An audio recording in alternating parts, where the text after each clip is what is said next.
A locked door, a lifeless body, no way in or out. Welcome to Eco Misteriosa. I am your host, Vela. This community is amazing. Tell me where you're watching from today. Your comments mean the world. Now, let's uncover the truth. Heatherley was the sort of English village that existed, it seemed, entirely for the purpose of gossip. A collection of ivy-clad cottages, a single post office that doubled as a shop, and a church whose bells rang every Sunday, whether or not there were enough parishioners to justify it. On this particular June afternoon, however, Heatherley was unusually animated. The sun was out, the roses were in bloom, and Sir Reginald Fawcett was hosting his annual garden party at Heatherley Hall.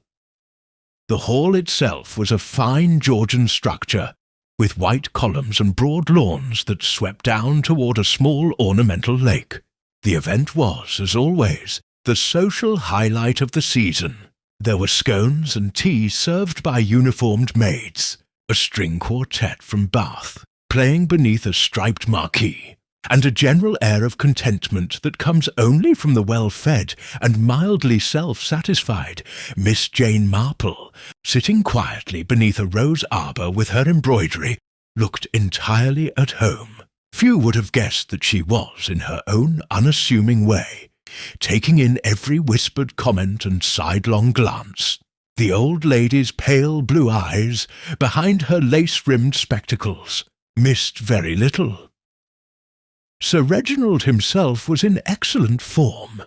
A tall, ruddy-faced man in his early 60s, with a booming laugh and a fondness for retelling stories of his military days. His wife, Lady Eleanor, was as gracious as ever, though her smile never quite reached her eyes. A handful of villagers and weekend guests completed the picture. Dr. Henry Latham, the village physician, intelligent but evasive, Mrs. Margaret Hargreaves, the widowed innkeeper, a woman who liked to know everyone's business. Catherine Vale, Sir Reginald's young secretary, whose quiet demeanour masked a certain intensity. Reverend Pritchard, the vicar, perpetually worried about the declining attendance at his Sunday services. Colonel Arthur Penrose, retired and loud, who insisted on being heard in every conversation. At precisely 4 o'clock, a light drizzle began to fall, sending the guests scurrying beneath the tents and verandas.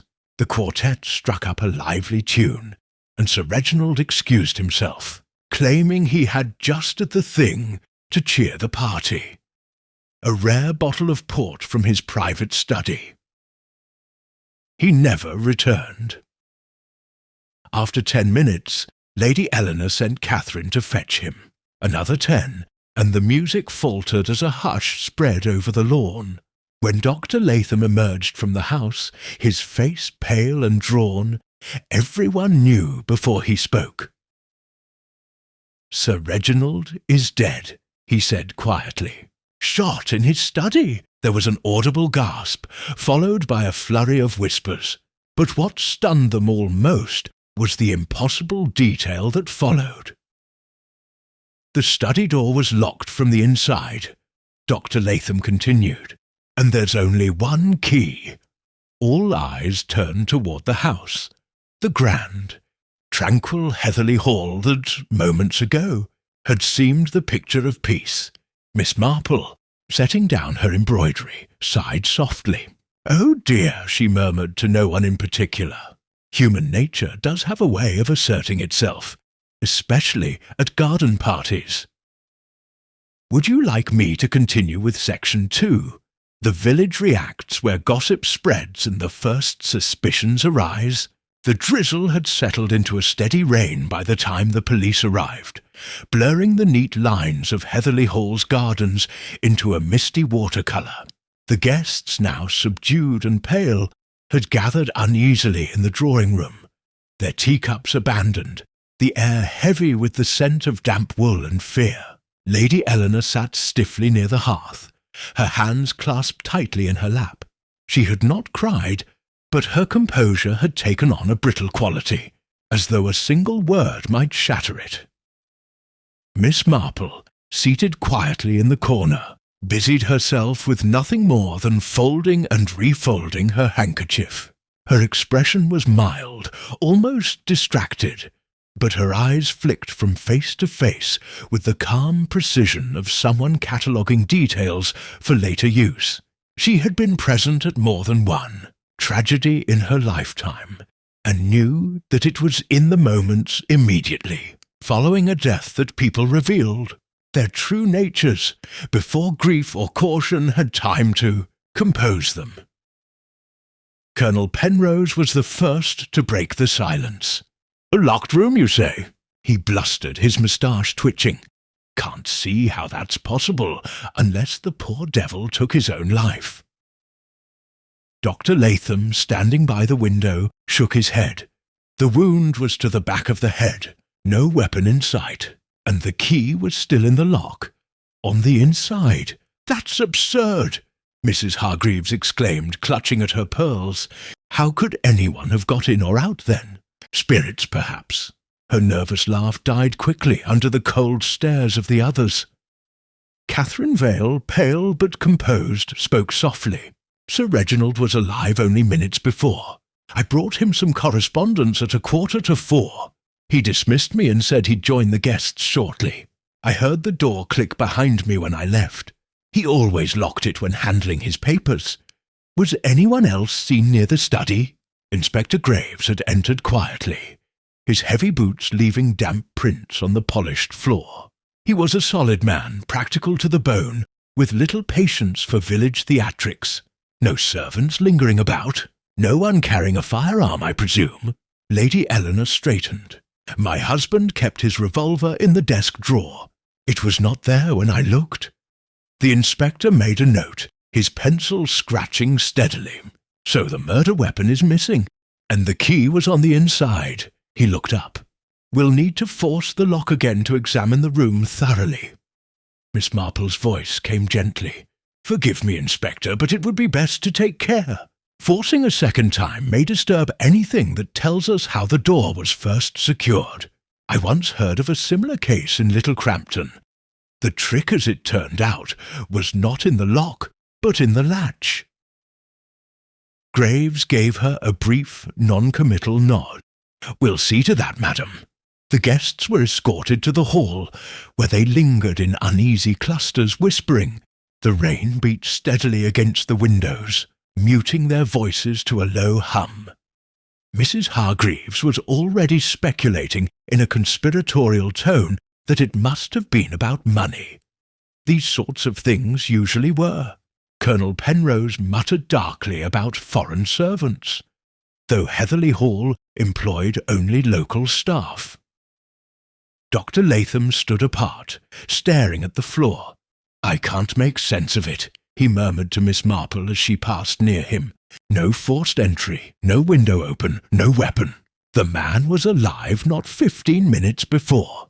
People do seem to find sudden death puzzling," Miss Marple replied mildly, "though in truth it often comes quite naturally to those who have been expecting it in one form or another." He frowned. "Expecting it?" "Oh, yes," she said, eyes still fixed on the staircase. "We all prepare in our own way. I dare say Sir Reginald had something on his mind these past weeks. He looked most troubled when I saw him at church last Sunday.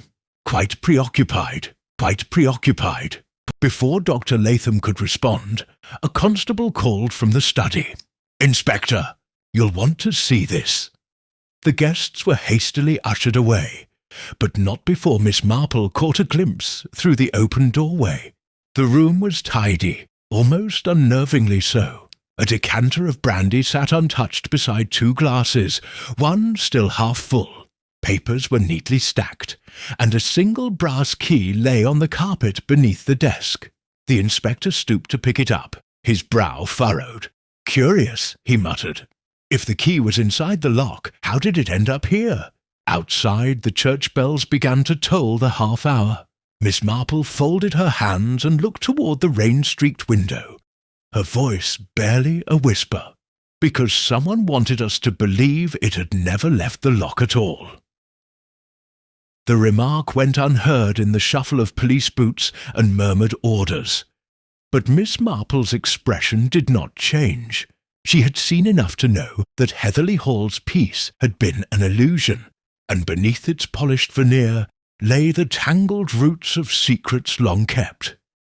And now, quite suddenly, unburied, rain clung to the windows in silver threads as dusk deepened over Heatherly. The villagers, murmuring and restless, had long since dispersed, but Heatherly Hall remained lit from within. A house suddenly stripped of its grace and left raw with tension. The police had secured the study, and Inspector Graves had established a temporary office in the library, where he questioned each guest in turn. Miss Marple, politely unobtrusive as always, had been invited to take tea in the morning room while she waited her turn. She had no objection to waiting. In her experience, time and silence were both excellent companions for thought. From where she sat, she could hear the faint drone of voices from the library, the rising and falling tones of nervous protestations, the shuffle of papers, the low murmur of the inspector's questions. Each voice told its own story, even when its owner thought they were saying nothing at all. When Catherine Vale emerged, pale and tight-lipped, Miss Marple looked up. "Such a dreadful day," the young woman murmured, more to herself than to anyone else. "They keep asking the same questions, as if repeating them might change the answers." "Ah," said Miss Marple kindly, "the inspector must be thorough. Death tends to make people remember things they didn't realize were important." Catherine hesitated, her hand trembling slightly as she poured herself a cup of tea. "It doesn't seem real. Sir Reginald, he was in such good spirits this morning. He even joked about retiring and leaving the Hall to his nephew. I can't imagine anyone wishing him harm." Miss Marple's eyes flickered. "His nephew? I don't believe I've met the young man." "You haven't. He's in London, a solicitor or something of that sort. They weren't particularly close." Catherine set the cup down abruptly, the porcelain rattling. "I shouldn't speak of family matters. It isn't my place." "Quite right," Miss Marple said mildly. "And yet it's often those who feel it isn't their place who see the most." Before Catherine could reply, the library door opened and Inspector Graves appeared. His face was drawn, his expression grim. "Miss Marple, if you'll step in for a moment." She rose and followed him without fuss. The study door had been forced earlier in the day. Now it stood open again, the air inside faintly metallic with the scent of gunpowder and polish. Graves motioned toward the desk. "We've confirmed the revolver belonged to Sir Reginald. Found it in the shrubbery behind the house. Wiped clean, of course." Miss Marple glanced at the window. "And these were fastened?" "Bolted tight," Graves said. "No footprints outside either, though the rain could have washed them away. But here's the strange part." He crouched and picked up a small scrap of torn fabric from near the hearthrug. "Wool dark blue. No one present today wore anything of the sort." "Ah," Miss Marple murmured, taking the scrap delicately between her fingers. "Except perhaps the vicar. I noticed his overcoat was of similar material." Graves looked up sharply. "You've an excellent eye, madam." "I merely pay attention," she replied. "It's remarkable what one notices when one has no business doing so." Graves smiled thinly and pocketed the evidence. "We'll speak to him again. Between you and me, I think there's more going on in this house than meets the eye. Financial troubles, maybe. The butler mentioned a quarrel last night between Sir Reginald and Lady Eleanor." Miss Marple said nothing, only turned her gaze toward the desk once more. 2 glasses, one half full, one untouched. The faint ring of condensation marked where the decanter had recently stood. "The untouched glass," she said softly. "Someone was expected." "Expected, perhaps," Graves said, "or interrupted before they could drink." Miss Marple gave a small nod, her expression unreadable. Or perhaps, she said, the person who poured it was not expected at all. She left the study soon after, walking slowly down the corridor lined with ancestral portraits. Their painted eyes followed her with solemn indifference. She paused near the staircase, where a maid was polishing the banister with nervous intensity. "Poor Sir Reginald," the girl whispered. "Begging your pardon, miss, but he weren't himself lately. Always closing himself up in that study, muttering about letters." "Letters?" Miss Marple asked gently. "What sort of letters?" The maid looked uncertain. "Didn't see, miss. Just know he burned one yesterday. Saw the ashes in the grate when I brought in the tea tray." "Thank you, my dear. That's very helpful." Miss Marple smiled kindly, but her thoughts had already drifted elsewhere. Letters, quarrels, a missing revolver, a locked room. Each detail seemed separate, yet she felt the threads tugging toward a single knot. By evening, the house had grown quiet again. The guests had been allowed to depart, save for Lady Eleanor and her secretary, who remained under the inspector's gentle insistence. Miss Marple retired to her guest room, but sleep did not come easily. She sat by the window watching the rain ease into mist. The events of the day replayed themselves with quiet insistence.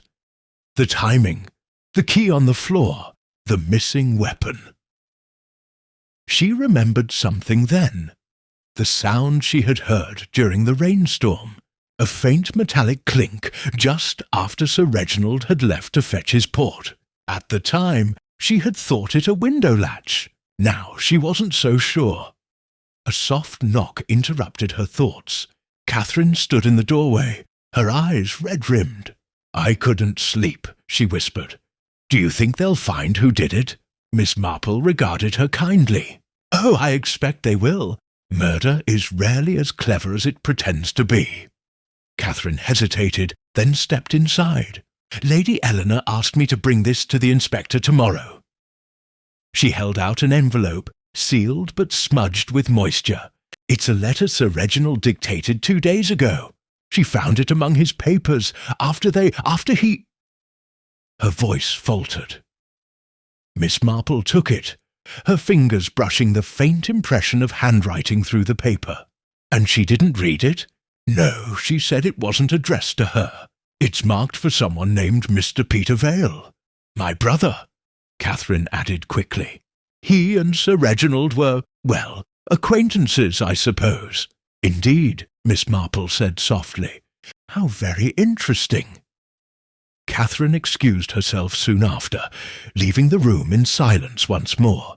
Miss Marple held the envelope in her lap for a long while, before setting it on the side table. Outside the mist thickened, swallowing the garden paths and statues in ghostly shrouds. Somewhere below, a floorboard creaked. Miss Marple turned toward the door, her expression calm but alert. She knew that sound, the careful tread of someone who did not wish to be heard, and as she listened, the faintest scent of cigar smoke drifted through the corridor, a scent that did not belong to any guest still in the house.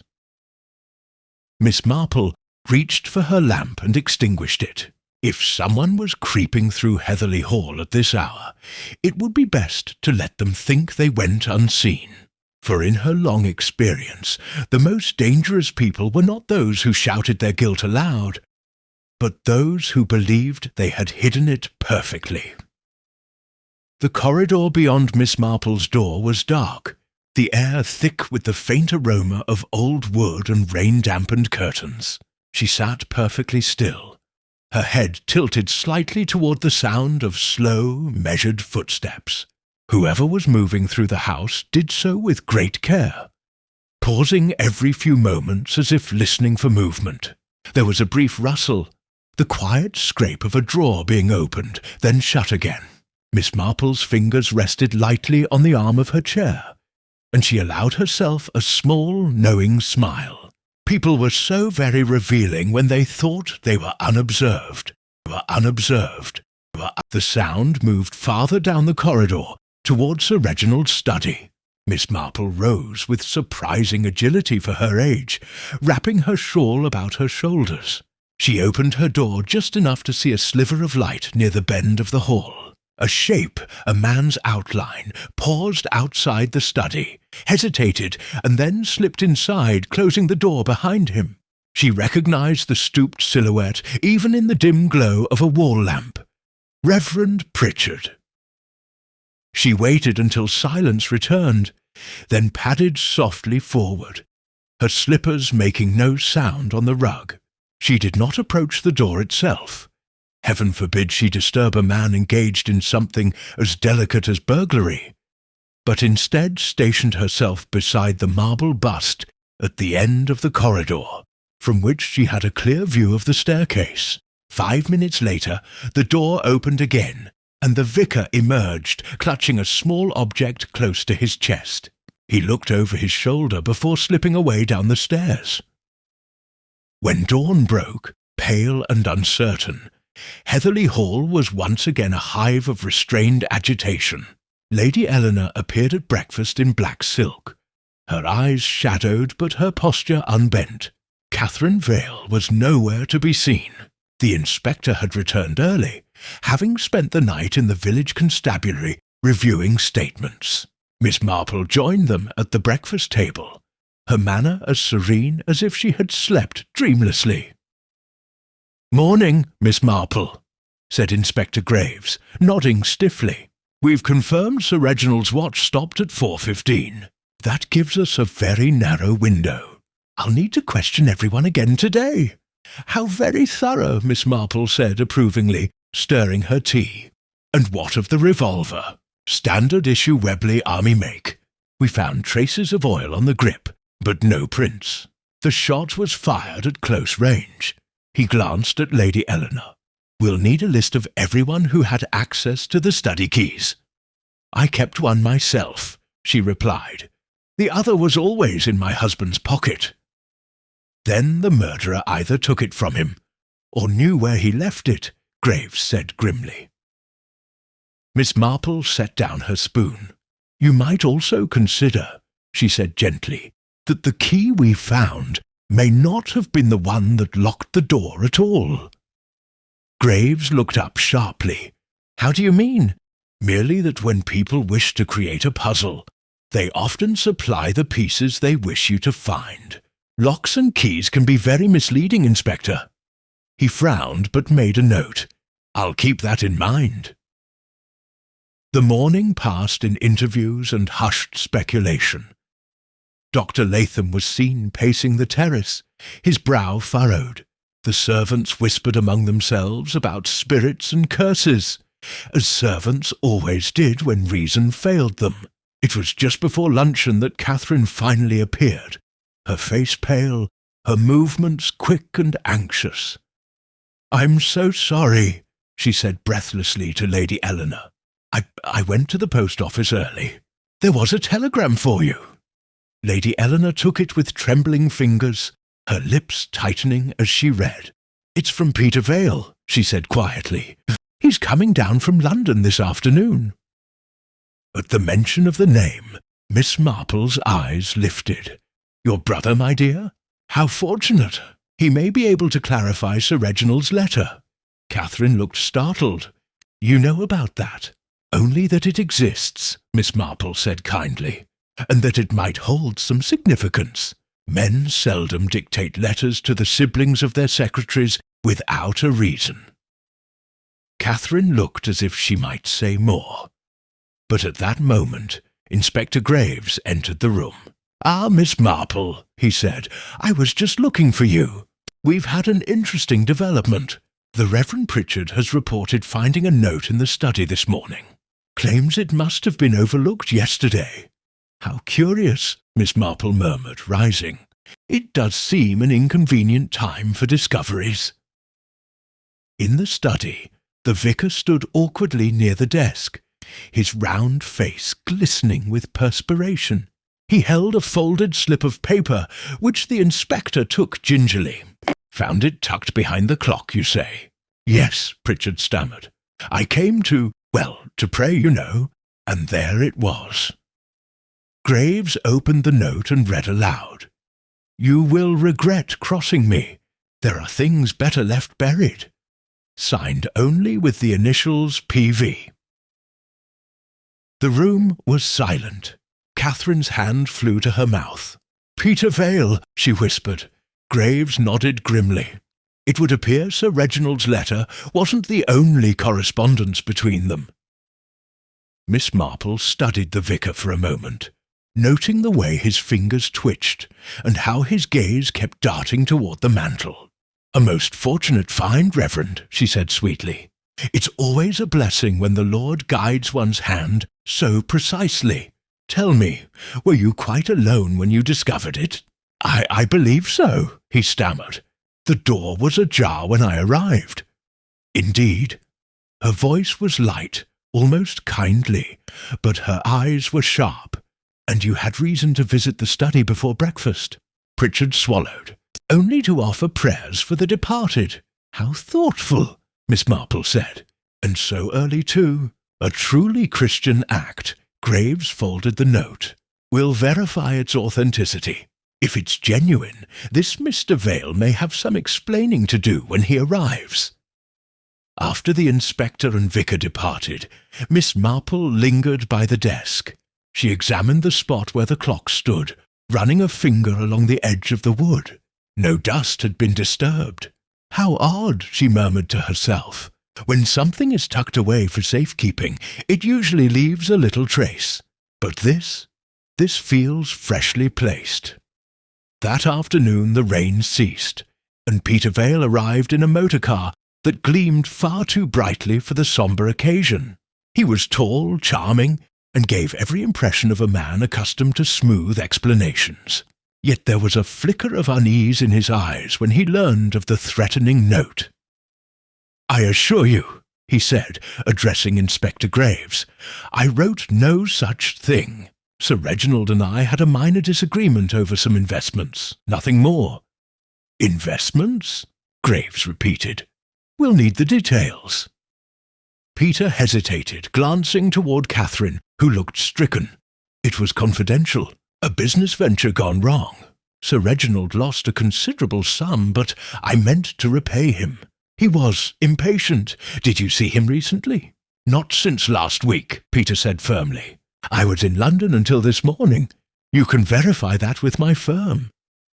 Miss Marple, who had been quietly knitting by the window, spoke without looking up.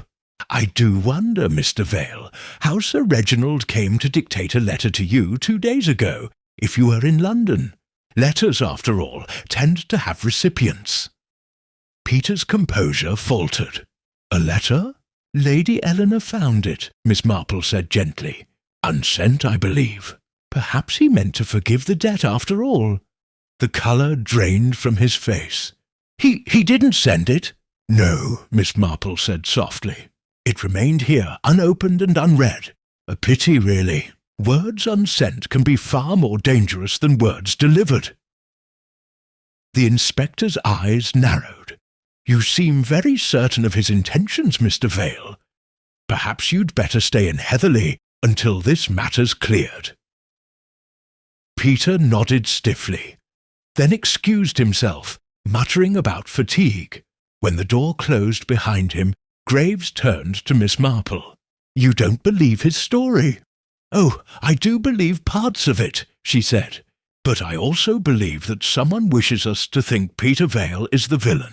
And when someone works so hard to make another appear guilty, one must always ask why. As the evening shadows lengthened across the study, Miss Marple's gaze drifted to the clock once more, its brass hands glinting faintly in the dim light. Time, she murmured almost to herself. That's where the truth always hides. In the quiet moments, everyone forgets to notice. Evening had begun to settle once more over Heatherley, wrapping the house in a hush that felt heavier than the previous night's rain. The events of the day had left a residue of unease, as though the very walls of Heatherley Hall were reluctant to rest. The inspector had gone to confer with the constabulary, leaving the household in a kind of suspended quiet, each person retreating into their own corner of worry and suspicion. Miss Marple remained in the drawing-room, her knitting resting untouched on her lap, as she watched the firelight flicker over Lady Eleanor's strained face.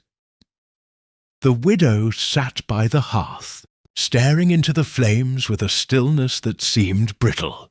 "It's all so ghastly," she murmured at last. "To think of Reginald lying there, shot like an animal, and now this dreadful business with that letter and the threat. I cannot make sense of any of it." Miss Marple regarded her gently. "People are rarely straightforward when emotion or money is involved.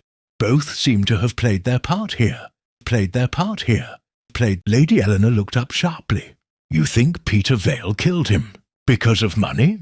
"I think," Miss Marple said softly, "that money makes an excellent excuse for many things, but seldom tells the whole story. No, there's something else beneath this, something much older." Lady Eleanor's hands tightened on the armrest. "Older?" "Oh, yes," Miss Marple said, her tone deceptively light. "I've lived long enough to know that grudges have the longest lives of all. They tend to resurface at the most inconvenient moments." Before Lady Eleanor could respond, the door opened and Catherine slipped into the room. Her expression was pale and tense, and her eyes darted nervously toward her employer. "Forgive me, Lady Eleanor, but Inspector Graves asked me to fetch you. He's returned." Lady Eleanor rose at once, relief flashing across her face, as though the formality of procedure offered her a measure of safety. When she had gone, Catherine lingered, twisting her hands together. "Miss Marple," she whispered, "I don't know what to do. My brother Peter, he's not a bad man. Foolish, yes, and reckless with money, but he would never hurt anyone." Miss Marple's gaze softened. "Then perhaps the question isn't whether he would hurt anyone, but whether someone wished to hurt him. Fear is often a better motive than greed." Catherine swallowed hard. "You mean someone's framing him?" "I mean," Miss Marple said, rising slowly, "that truth and deceit are very much like lace. One must examine where the pattern repeats and where it breaks." She followed Catherine down the corridor toward the study, where Graves was waiting. He looked weary but alert, a folder of notes under his arm. Lady Eleanor stood by the desk, her eyes fixed on the inspector, as though willing him to deliver closure. "We've confirmed Mr. Vale's alibi," Graves said. "His office clerk in London swears he was there the entire afternoon. If that holds, he couldn't have committed the murder." "Then who could have?" Lady Eleanor demanded. "Surely someone must have known how to open that study door." "That's what troubles me," Graves replied. "We tested the lock again. It's a common model, not easily tampered with. Whoever staged the scene knew precisely how to make it appear impossible." Miss Marple had been examining the room with quiet attention. Her eyes lingered on the rug, the desk, the heavy drapes. "I wonder," she said at length, "if perhaps it was never locked at all." Graves turned to her. "Never locked?" She smiled faintly. "I'm reminded of a rather tiresome cousin who used to play cards in our village. He always claimed to keep his winnings locked away in a tin, but it turned out he merely turned the key part way to make it look secure. Appearances, Inspector, can be most persuasive." Graves frowned. "You think the lock was rigged?" "Perhaps not rigged, merely used cleverly. A turned key in the inside lock might appear secure to anyone outside, especially if they only tried the handle. A simple trick, but effective." Graves rubbed his chin thoughtfully. "That would explain how the murderer left without breaking the door." "Indeed," Miss Marple said, "but it doesn't tell us who they were, or why they took the trouble to make it seem a mystery." Just then, a constable entered with a small parcel wrapped in brown paper. "Message from the station, sir. Found this in the village postbox this morning, addressed to Sir Reginald." Graves took it, frowning. "Strange. The sender's name's been smudged. Looks like it was posted yesterday morning." He tore it open carefully, revealing a small leather pouch containing a single brass key and a slip of paper. On it was written in sharp, slanted handwriting, "You'll need this sooner than you think." The inspector swore under his breath. "Another key! What on earth?" Miss Marple leaned closer. "May I?" she asked, taking the pouch delicately. She studied the key, turning it in the light. "This isn't for the study. It's smaller, perhaps for a cabinet or safe." Lady Eleanor spoke quickly. "Reginald did have a small lockbox. He kept it in the sideboard of the library, but I haven't seen it for days." "Then we'll see what it holds," Graves said firmly.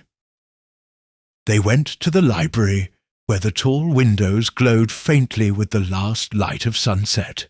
The sideboard yielded easily to the new key. Inside lay a single folder of papers, neatly tied with twine, and a small velvet case. Graves opened the case first. It contained a brooch, a delicate piece of gold filigree, old but well kept, with a single chip missing from one edge. Lady Eleanor gasped. "That was my sister's," she whispered. "She gave it to Reginald years ago, before she left England." "Left?" Miss Marple asked quietly. "She went abroad, Scotland, I think. We lost touch." Lady Eleanor hesitated. "Reginald never spoke of her after that. It was a painful matter." Graves untied the folder next. Inside were letters, dozens of them, written in a firm, feminine hand. Miss Marple leaned closer to read the salutation. Each began the same way. "My dearest Reginald." The inspector exhaled. A love affair, then, and not with his wife. Lady Eleanor's face went pale, but she said nothing. Miss Marple read one letter briefly before folding it again. "The lady speaks of promises and secrets, and there's mention of money, quite a large sum. I imagine Sir Reginald had been sending her something regularly." Graves looked grim. If Lady Eleanor found out, that could be motive enough. Miss Marple shook her head slightly. "Oh, I don't think Lady Eleanor is the sort to act in passion. No, this feels colder, calculated. Someone who knew both the wife and the mistress, perhaps. Someone who stood to lose if the truth came out." At that moment, the door creaked open, and Catherine appeared again, her voice trembling. "Inspector, someone's been in my room. My drawer's been forced." Graves frowned. "When?" "Just now. I went upstairs to fetch my handkerchief and found it open. My brother's telegram from this morning. It's gone." Miss Marple's eyes gleamed faintly. "Ah," she said softly, "so our thief works quickly when cornered." She looked to Graves. "Inspector, I believe it's time you searched the Reverend's lodgings." Graves blinked. "Pritchard's?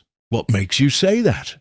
"Because," Miss Marple replied calmly, "when a man pretends to find what he himself has hidden, it is almost always because he fears discovery, and because I happen to know that he was the last to handle a letter not meant for him." Graves stared at her, then turned to his constable. "Bring him in." As the young officer hurried off, Miss Marple settled back, her expression serene.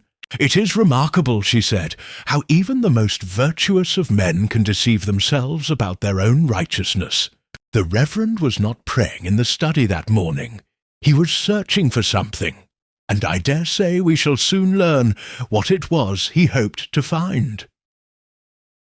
Lady Eleanor closed her eyes, her voice barely a whisper. "You mean he killed Reginald?" Miss Marple's knitting needles clicked softly in her lap as she began to work once more.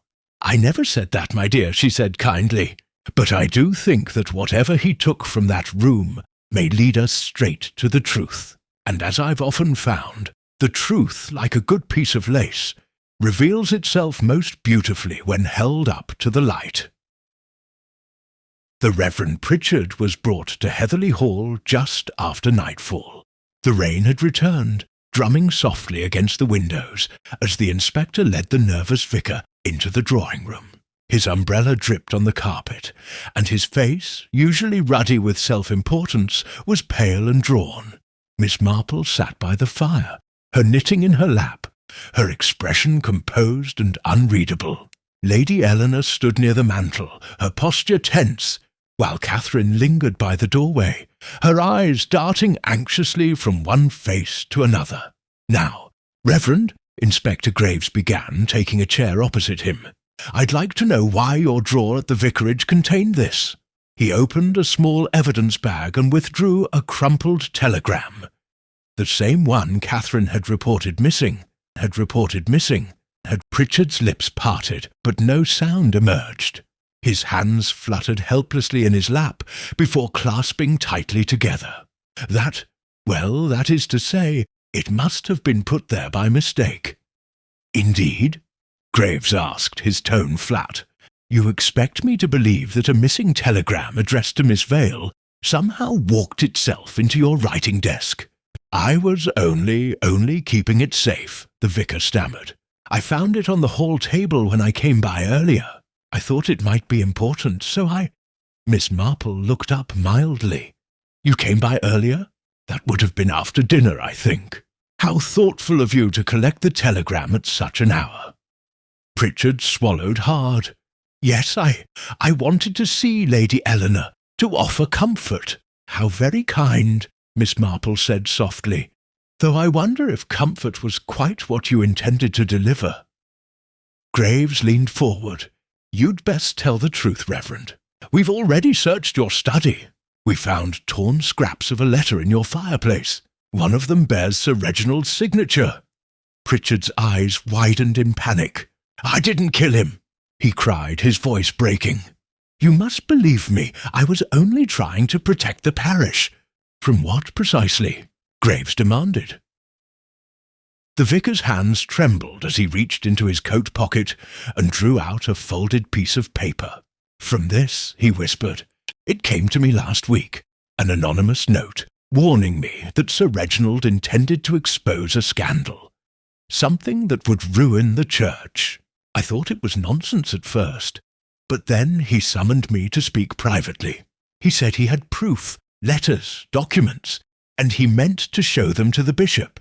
If word had spread, it would have destroyed my reputation, everything I've built here." Lady Eleanor's voice was sharp. "And what was this supposed scandal, Reverend?" Pritchard's face crumpled. "It concerned money," he admitted. "A small matter of misallocation. Donations used for repairs that never quite materialized. It wasn't theft, not truly. It was meant to keep the church alive." Graves' tone was dry. "So you admit you were embezzling funds?" Pritchard flinched. Yes, perhaps in a way. But I never meant harm. When Sir Reginald threatened to reveal it, I begged him to reconsider. He refused, said morality must stand above friendship. I lost my temper, I admit it, but I left him alive.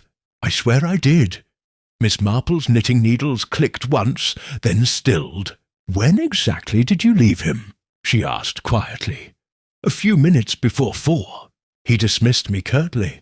I heard the door lock behind me." "Ah," she said softly. "Then you are quite certain it was locked?" "Yes, I tried the handle. He always locked it when angry." Miss Marple looked into the fire. "And you did not return later? Not even after the rain began?" "No," Pritchard said weakly. "I went home.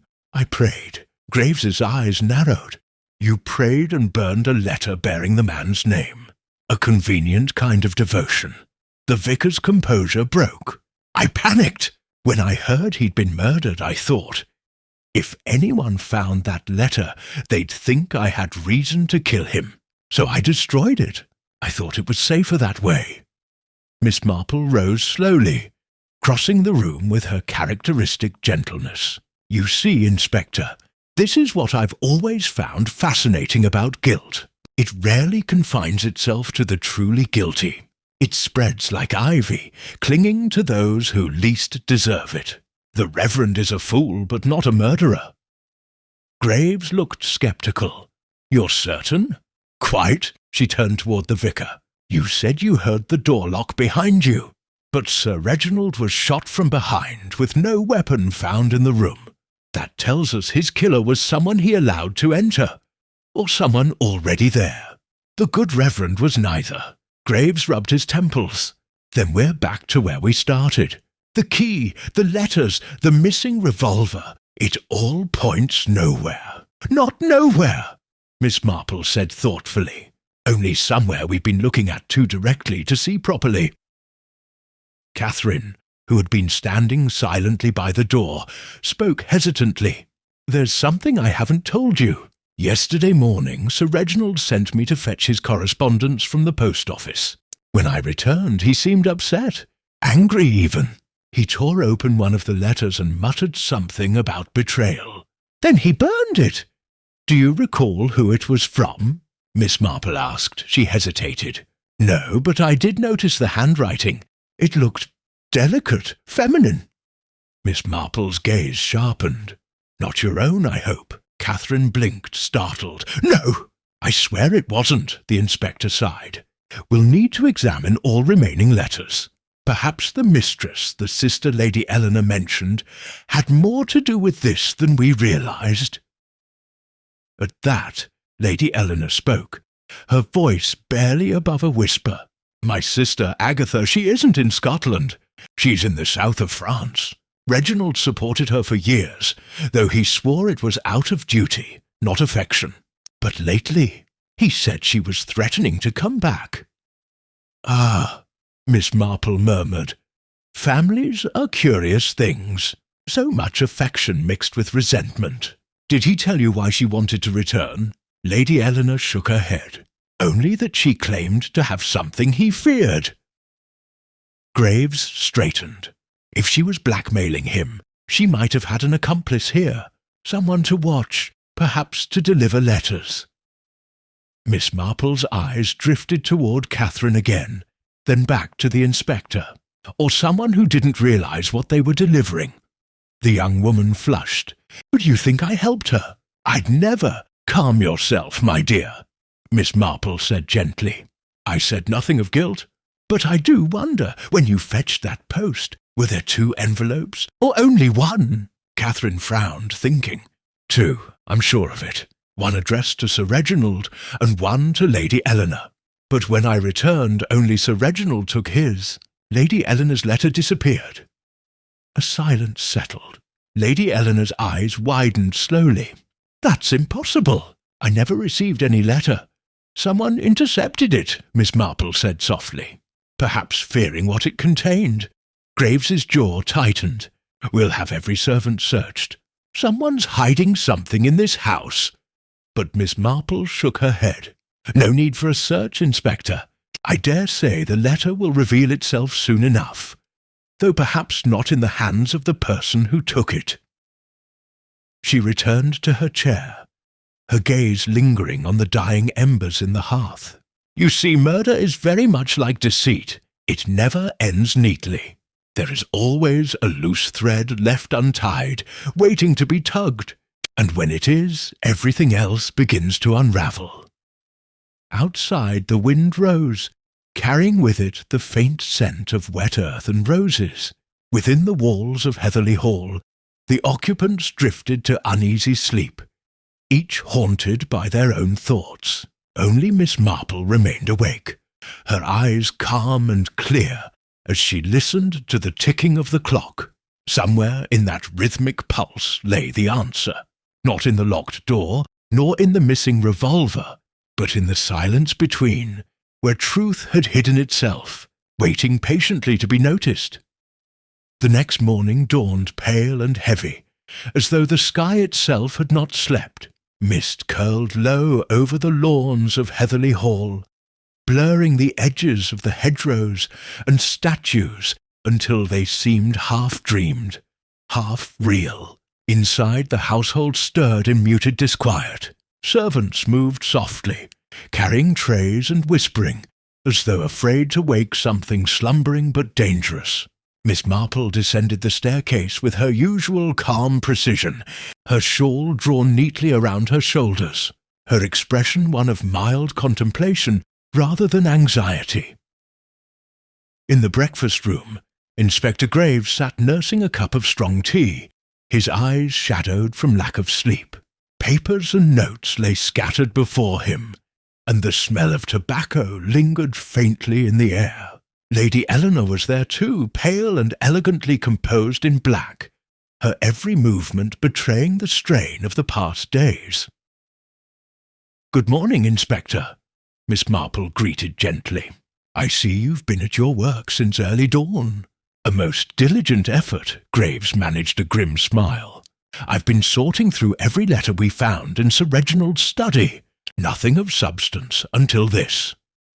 He pushed forward a small sealed envelope, its edges smudged with ash. "Found it hidden inside the lining of the desk drawer. Someone had attempted to burn it, but it only charred slightly. Miss Marple adjusted her spectacles, examining it closely. "The handwriting is familiar," she murmured. "Delicate, slanted, like that of the letters from the mysterious lady in the south of France." "Precisely," said Graves, "but the contents are peculiar. It reads more like a farewell than a threat." He opened the envelope and handed her the half-burned sheet. The ink had run slightly, but the words were still legible. "You cannot bury what is already in the light, my dear Reginald. The truth will come, whether you will it or not. I have done what I must, though I regret the pain it brings. There is forgiveness yet, if you choose to see it." Miss Marple read the letter twice before folding it neatly. "No signature," she observed, "but its tone does not suggest blackmail. It feels more like—" "Confession." Graves leaned back in his chair. "If this Agatha wrote the letter, she may have feared exposure herself. Perhaps Sir Reginald discovered something compromising about her." "Perhaps," Miss Marple agreed softly. "Or perhaps the discovery went the other way. Secrets rarely belong to only one person." Before Graves could respond, Catherine appeared at the door, breathless. "Inspector, Miss Marple, there's something you must see. It's the Reverend." They followed her swiftly down the hall to the drawing-room, where Reverend Pritchard stood trembling near the window. His eyes were wild, and in his hand he clutched a small photograph. "It was in my post-box this morning," he stammered. "No note, just this." He handed it to the inspector. The photograph, old and sepia-toned, showed a younger Sir Reginald standing beside a woman with strikingly familiar features. Fine-boned, pale, her eyes sharp and intelligent. In her lap sat a small child, no more than 3 years old, clutching a toy rabbit. On the back, written in the same delicate hand as the letter, were 4 words: "You can't deny blood." Graves's brow furrowed deeply. "That's Lady Eleanor's sister, then?" Lady Eleanor, who had followed them in silence, gasped when she saw it. "Agatha," she whispered, "that photograph, how did you get it?" "I told you, it came this morning," Pritchard said, his voice trembling. "Someone must have placed it there before dawn." Miss Marple studied the image thoughtfully. "A child," she murmured, "but not one mentioned in any of Agatha's letters. How curious!" Graves looked from the photo to Lady Eleanor. "Did your husband ever speak of a child?" She shook her head. "Never. He told me Agatha had gone abroad alone." Miss Marple's eyes remained fixed on the photograph, and yet here we have proof of a connection deeper than we thought. If this child were Sir Reginald's, it would explain many things. The secrecy, the payments, the tone of those letters. The inspector's expression hardened. Then that child, whoever they are, would stand to inherit quite a fortune. "Indeed," Miss Marple said softly, "and if that child were grown now, why, they might have every reason to despise the father who disowned them." A tense silence followed. Catherine, pale as the mist outside, looked as though she might faint. Lady Eleanor sank into a chair, her face ashen. "Inspector," she whispered, "are you saying someone came here, my own niece or nephew perhaps, to murder him?" "I'm saying," Graves replied grimly, "that it's a possibility we can't ignore." Miss Marple's gaze drifted to Catherine, who stood by the door, her eyes downcast. "Tell me, my dear," she said gently, "how long have you been working for Sir Reginald?" "Nearly a year," Catherine said softly. "He hired me after meeting me through a friend in London. I'd only just moved here. And did he ever treat you strangely? As if he knew you better than he admitted." Catherine hesitated. "Sometimes he'd look at me as though I reminded him of someone. Once he even called me child, then apologized at once. I thought it was just a manner of speech." Miss Marple's eyes softened. "I see. And you never knew your mother, did you?" Catherine blinked. "She died when I was very young. My father never spoke of her." Graves' eyes widened slightly. "Your father's name?" "Peter Vale," she said. "Why?" The inspector sat back, stunned. Miss Marple, however, merely nodded, as though confirming a thought long held. "Ah," she murmured, "yes, of course. I wondered about that. Peter Vale was not merely an acquaintance of Sir Reginald's, was he? He was his intermediary, the one who handled payments to Agatha Fawcett abroad." Catherine's voice broke. "You mean my mother?" Miss Marple nodded gently. "Your mother was Agatha. The child in that photograph is you." A gasp rippled through the room. Catherine staggered back, one hand to her mouth. "No, that can't be." Lady Eleanor rose slowly, her face drained of colour. "Then you're saying my husband's illegitimate daughter has been under my roof all this time?" Graves's tone was careful but firm. "That would explain Sir Reginald's strange behaviour toward her.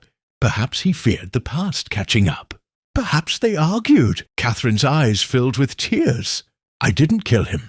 I swear I didn't even know until now." "I believe you," Miss Marple said softly. "But someone else did. Someone who knew your identity, and feared what would happen if Sir Reginald confessed it. Someone who thought to shift suspicion toward you and your brother instead." Graves frowned. "Who could that be?" Miss Marple looked at Lady Eleanor, whose trembling hands clutched the back of a chair. "I imagine," she said gently, "that it would be very difficult for a wife to discover that her husband had fathered a child with her own sister.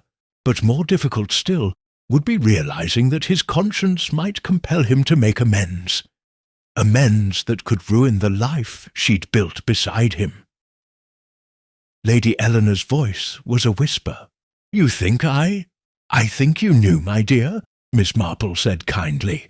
"And I think when you saw that Sir Reginald intended to acknowledge Catherine, to give her a share of what was yours, your fear became something else entirely. You didn't plan to kill him, not at first. But when he summoned you to his study that afternoon, when he told you what he meant to do, well, anger makes dreadful things seem reasonable."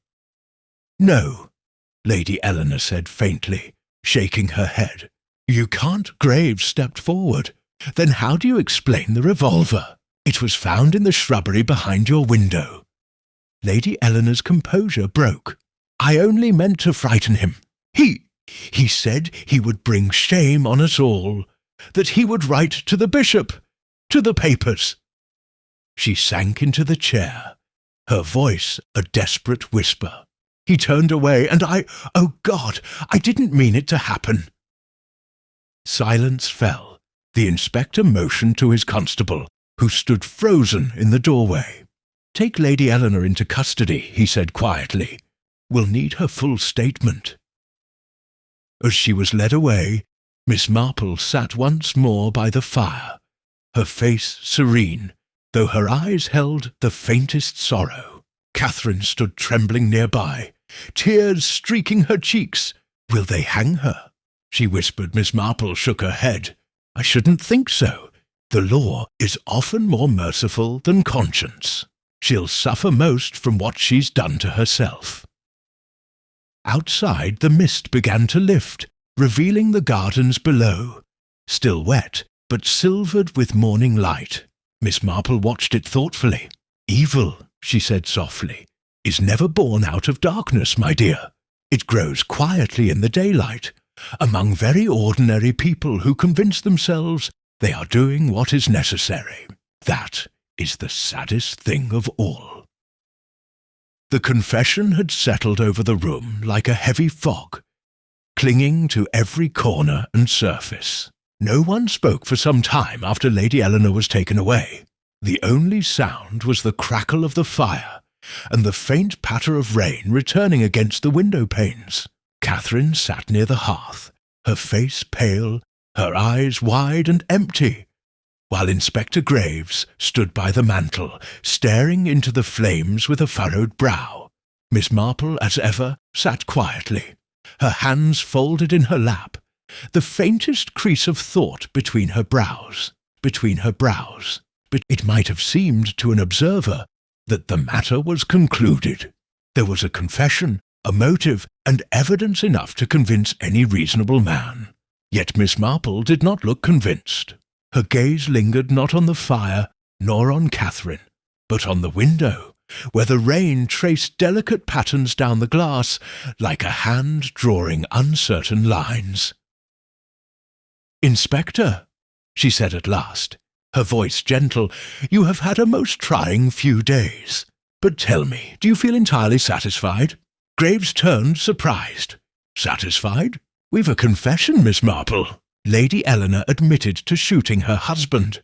There's no question of it." "Ah," she murmured, "but there is always a question, Inspector." "Always one more," he frowned. "What do you mean?" "Only that human nature is a most curious thing," Miss Marple said, her tone light. "It tells the truth, but often for the wrong reasons.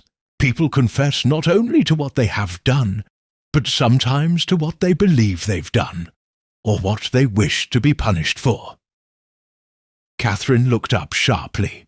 "You mean she didn't kill him?" "I mean," Miss Marple said, "that guilt wears many faces. Lady Eleanor believes she pulled the trigger, but belief and truth are not always the same. I wonder, Inspector, have you noticed the one piece of evidence that doesn't fit?" Graves folded his arms. "We've been through every inch of that study." "Indeed," said Miss Marple, "and yet no one has asked how Lady Eleanor could have entered without being seen. The servants confirm she never left the drawing-room after Sir Reginald went for his port. She was speaking to Mrs. Hargreaves until the moment the shot was heard." Graves hesitated. "That's true enough," he admitted slowly. "But perhaps they were mistaken. It was raining. There was confusion." Miss Marple shook her head gently. "Confusion, yes, but not blindness. No, Inspector, Lady Eleanor didn't enter that room at all. And if she didn't, then the revolver wasn't fired by her hand." The inspector's expression hardened. Then who in heaven's name did? Miss Marple's gaze shifted toward Catherine, who stared back in shock. "Do you remember, my dear," she asked softly, "the letter Sir Reginald dictated 2 days before his death, the one addressed to your brother?" Catherine nodded faintly. "Yes, I gave it to Lady Eleanor to deliver to the inspector. Why?" "Because," Miss Marple said, "I believe it was never meant for your brother at all. The handwriting on the envelope was Sir Reginald's. But the contents, well, those were not the words of a man writing to Peter Vale. They were the words of a father to a daughter. He was trying to tell you the truth, my dear, before someone else silenced him." Catherine's breath caught. "Someone else?" Miss Marple inclined her head. "Yes, the one person who stood to lose everything if your parentage were revealed, and I don't mean Lady Eleanor." Graves blinked. Not her? But who else?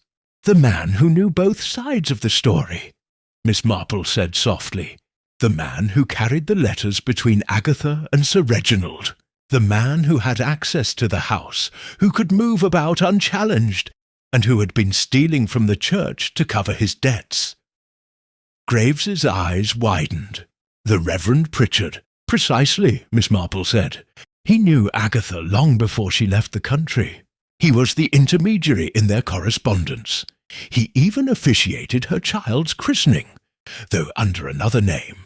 When Sir Reginald told him he meant to confess everything to the bishop, including the misuse of parish funds, he realized both his livelihood and his reputation were at an end. He went to the study under the pretext of reconciliation, carrying the revolver he had already taken from the desk earlier that day. Catherine's voice trembled. But the locked door, how could he have left? Miss Marple smiled faintly. The latch, my dear, the one I mentioned before. He propped the door shut with a folded scrap of card, so that when he closed it behind him, the bolt would fall, but not catch entirely. He could then pull the card free with a thread, locking it from the outside. It's an old trick, one I once saw used by a very dishonest postmaster in St. Mary Mead. Graves ran a hand through his hair. Good Lord, but we found the key on the floor inside the room. Indeed, Miss Marple said, and that was his final touch. He dropped another key, one from the vestry at the church, as it happens, through the gap under the door after the fact. That way, it appeared as if it had fallen during the struggle. Graves exhaled slowly, the realization dawning like slow fire. He planted the letter too, the threatening note with the initials PV. He forged it. Quite so, Miss Marple said. He wished to direct suspicion toward Peter Vale, knowing the inspector would discover the money trail between him and Sir Reginald, and when suspicion shifted to Lady Eleanor, he saw his opportunity to keep the truth hidden forever. Catherine's eyes were wide with horror. Then he killed my father, and let her take the blame. Yes, Miss Marple said softly, because her confession suited him perfectly. With both of them ruined, one in prison, one dead, he would be free to retrieve whatever documents Sir Reginald held and destroy them. As she spoke, the sound of footsteps echoed in the corridor. The constable reappeared, his expression alarmed. Inspector, Reverend Pritchard's gone. He slipped out of the vicarage an hour ago. The housekeeper says he took the morning train toward Bath. Graves swore under his breath. We'll telegraph ahead. He won't get far. He turned to Miss Marple. You've saved us again, Miss Marple. If it weren't for you, she smiled faintly. Oh, I dare say you would have managed in time. Men of your diligence usually do. I merely noticed the little things, human nature, for instance, and how it so often betrays itself in the smallest gestures. Within hours, word arrived from Bath. The Reverend had been apprehended attempting to pawn a gold filigree brooch, the same one found in the library lockbox. When confronted, he had broken down, confessing everything in a torrent of despair. He had meant, he said, only to frighten Sir Reginald, to stop him from destroying his life. But panic and anger had turned his hand. The shot had come before he even realized what he'd done. When the confession was read aloud that evening in the study, Catherine wept quietly by the window. The same window through which her father's murderer had fled 2 nights before. Miss Marple stood beside her, gazing out into the fading light. It seems so cruel, Catherine whispered. To learn the truth and lose everything at once. Miss Marple's voice was gentle. Truth is rarely kind, my dear, but it is necessary. You have a chance now to begin again free from lies. Few are so fortunate. Catherine turned to her, tears glistening in her eyes. What will happen to Lady Eleanor? She will be released, Miss Marple said softly, though she will never truly be free of what she's done. Guilt, once awakened, does not sleep easily. The inspector entered then, removing his hat with weary respect. We'll see to the Reverend's transfer tonight. The matter's closed, I suppose. Miss Marple smiled faintly. Closed, yes, but not forgotten. As the evening deepened, she took one last walk through the quiet halls of Heatherly Hall. The rooms were still and shadowed, the echoes of the past whispering faintly through them. In the study, where it had all begun, the decanter still stood on the desk, 2 glasses beside it, one half full, one untouched. Miss Marple paused before it, her gaze thoughtful. "Always 2 glasses," she murmured. "One for truth and one for deception. In the end, only one is ever drunk." She turned away, her footsteps soft against the carpet, and left the house to its silence.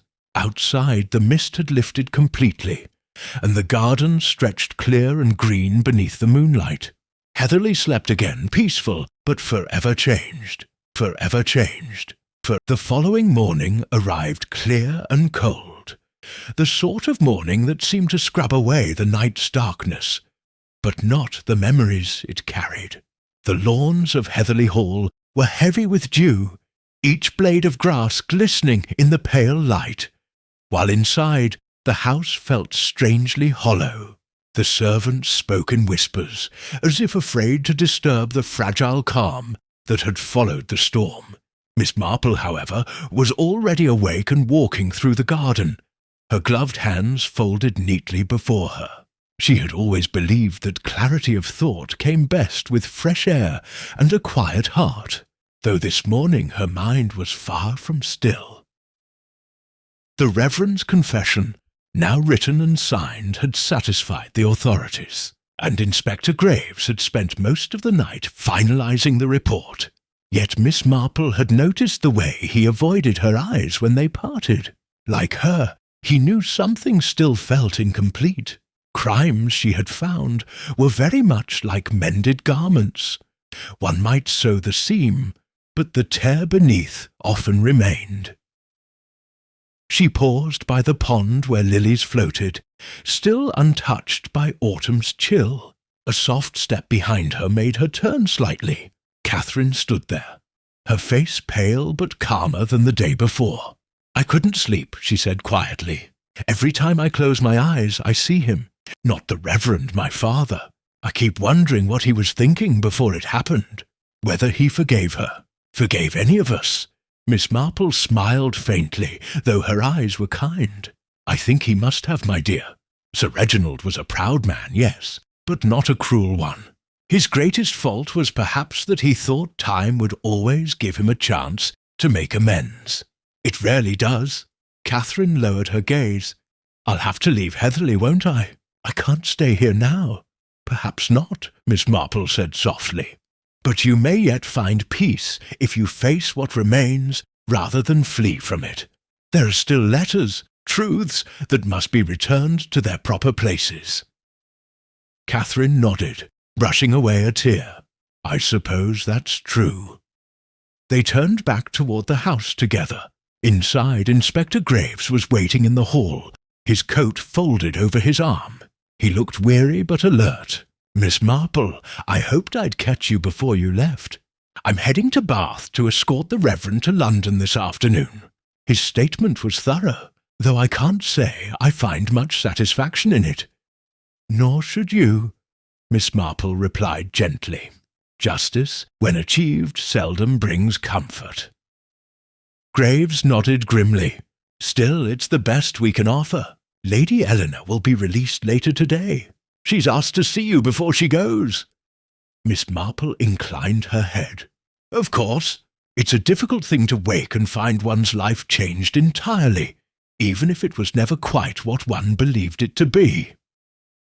The inspector gave a short bow and left, his boots echoing down the marble corridor. Miss Marple made her way upstairs to Lady Eleanor's room, where the widow sat beside a packed suitcase, her face drawn but no longer hardened by defiance. When she looked up, there was something almost gentle in her expression.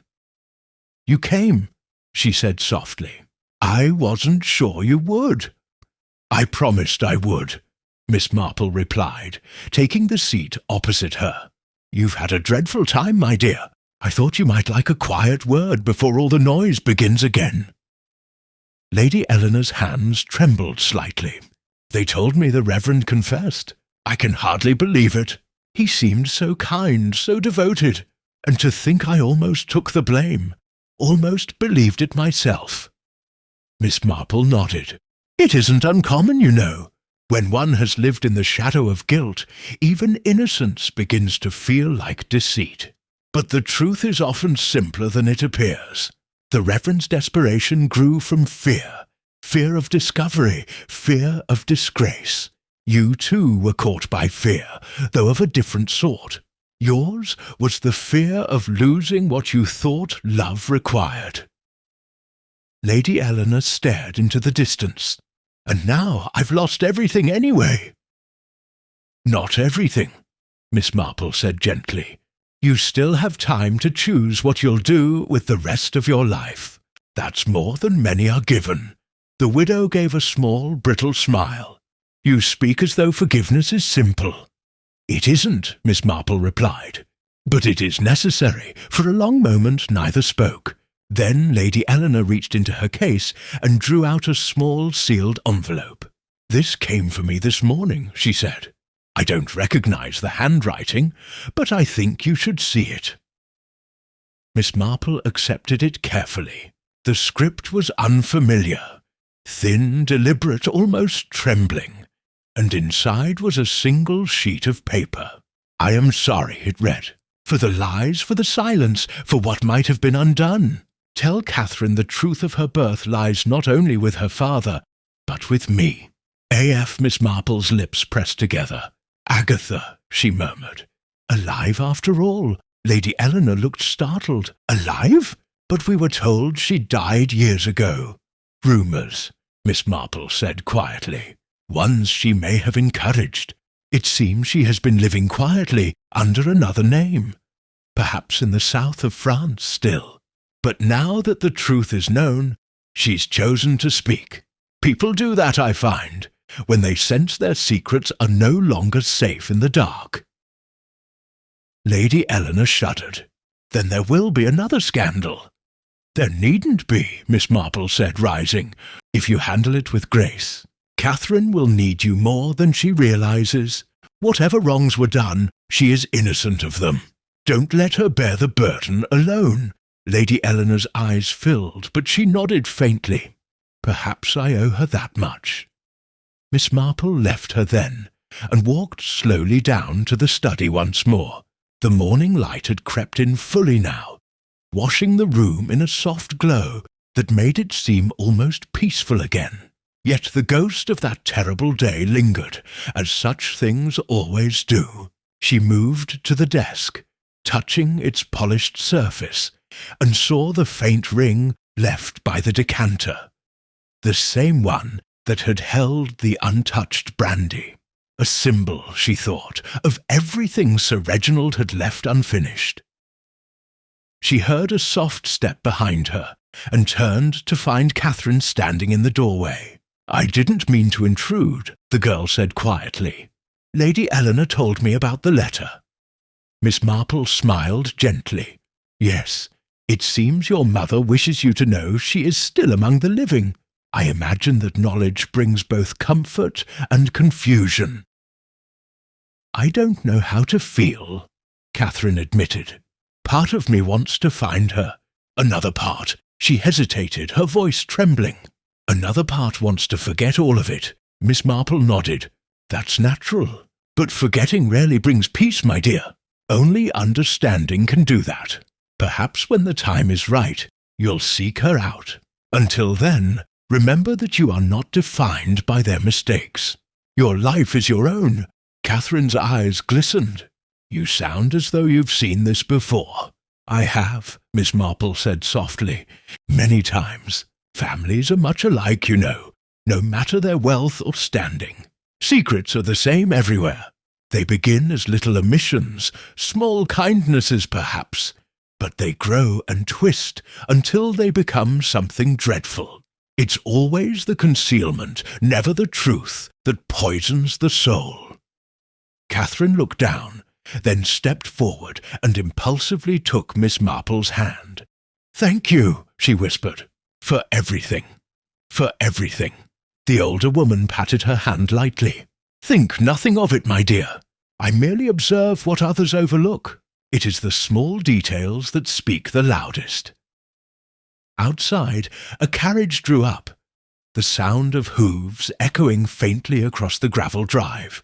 Inspector Graves's voice could be heard giving orders to the constable, and soon Lady Eleanor would depart for London to face the inquiries that awaited her. Catherine turned toward the window, watching silently. Miss Marple remained where she was, her eyes following the light shifting across the floorboards. "It's a curious thing," she said quietly, almost to herself, "how even in the most peaceful places tragedy blooms like a weed. Yet once it's pulled up, the ground becomes fertile again. Heatherley will heal in time." Catherine looked at her, a faint smile trembling on her lips. "And you, Miss Marple, will you stay?" "Oh, no," Miss Marple replied with a small chuckle. "There's a train to St. Mary Mead this afternoon. My garden will be in a dreadful state if I leave it any longer. Besides, I find one can only endure so much excitement before it begins to interfere with one's knitting." Catherine laughed softly through her tears.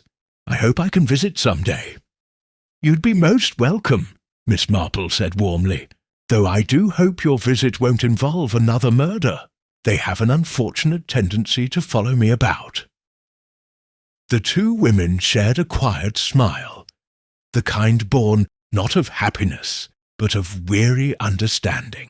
Outside, the sun finally broke through the last of the morning mist, bathing Heatherley Hall in pale, forgiving light.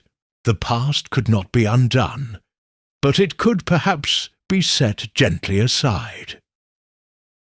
As Miss Marple stepped out into the crisp air later that morning, she looked once more toward the house, now calm and still.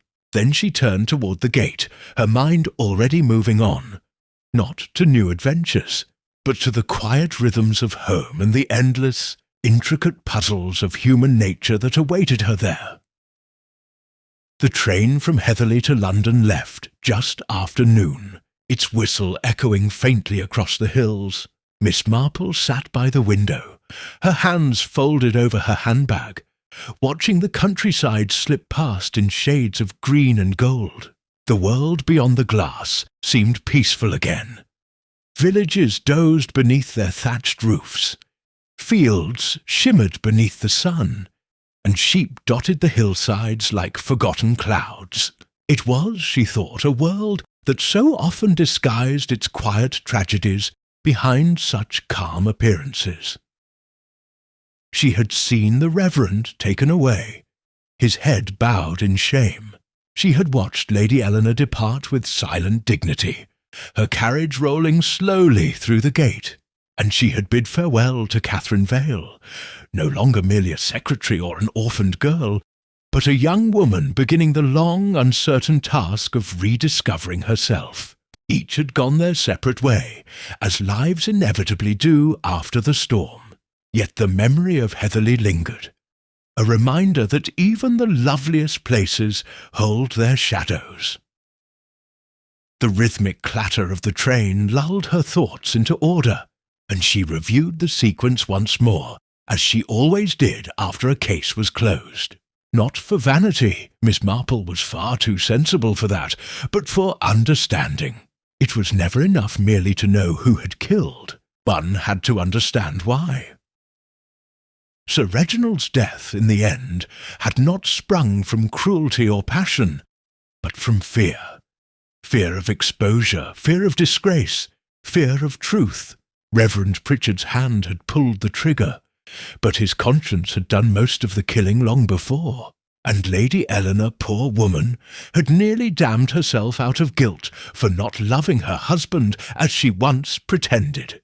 It was, as Miss Marple reflected, a most human sort of tragedy. No grand villainy, just ordinary weakness dressed in respectable clothes. The door to her compartment opened, and Inspector Graves appeared, his hat in hand and a faint, rueful smile on his lips. "Miss Marple," he said, "fancy finding you still here. I was hoping I might share the journey as far as Reading, if you don't mind." "Of course not, Inspector," she said pleasantly. "Sit down, do. You must be exhausted," he did, sighing, as he settled into the seat opposite her. "I can't quite shake the feeling," he admitted, "that we've left something undone. Not in the matter of guilt. Pritchard's confession is airtight, but in spirit, I suppose I keep wondering if there was ever any chance to prevent it." "There's always a chance," Miss Marple said softly, "but it requires someone to see what others overlook. Most people don't see what they don't wish to. Sir Reginald's troubles were visible to anyone who looked closely enough. His tired eyes, his sudden temper, his restless pacing. But everyone dismissed them as business worries. They always do until it's too late." Graves nodded slowly. "You've a way of putting things, Miss Marple.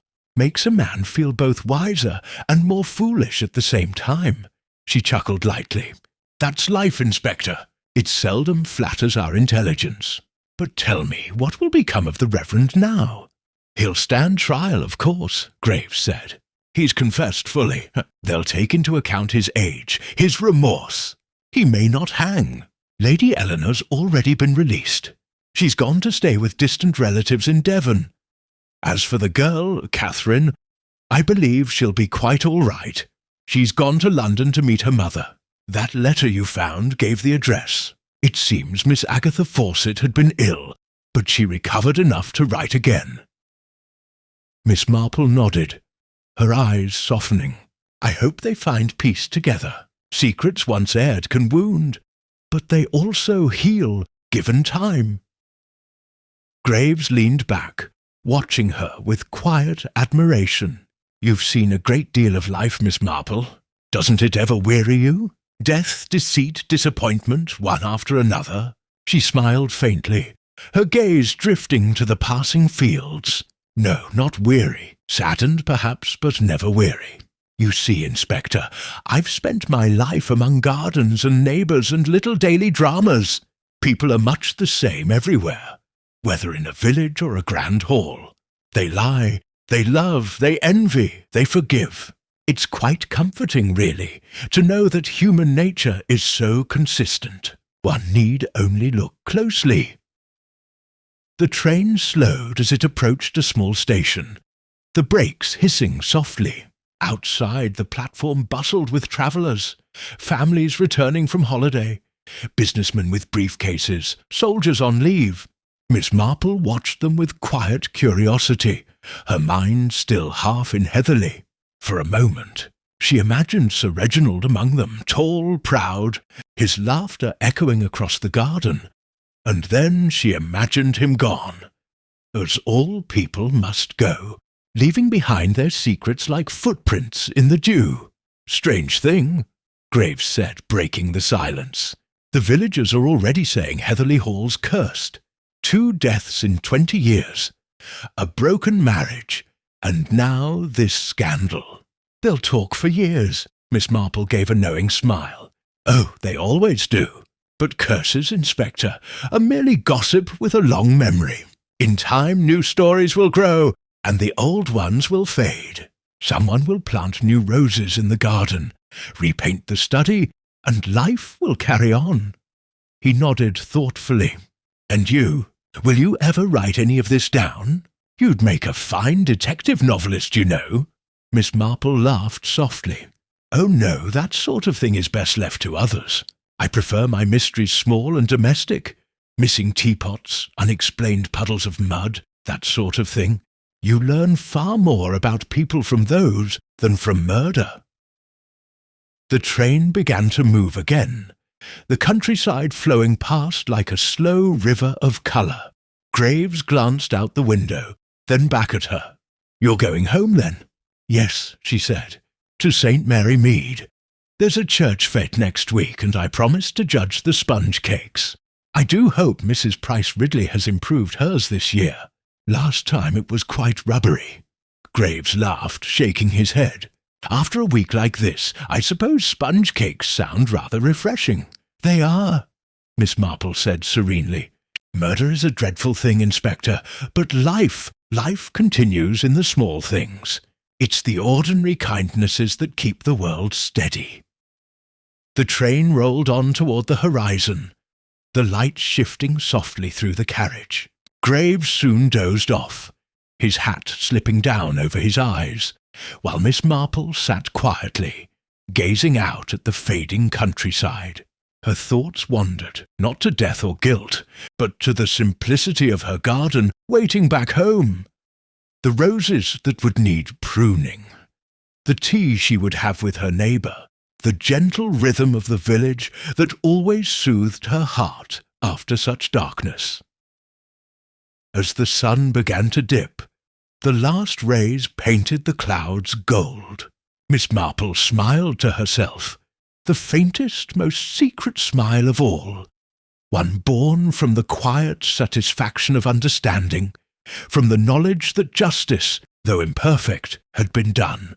And as the train carried her back towards St. Mary Mead, the world beyond the window seemed, for the moment, perfectly ordinary again. Yet she knew better than anyone that beneath its calm surface, the mysteries of human nature would always wait, patient and eternal, for someone observant enough to see,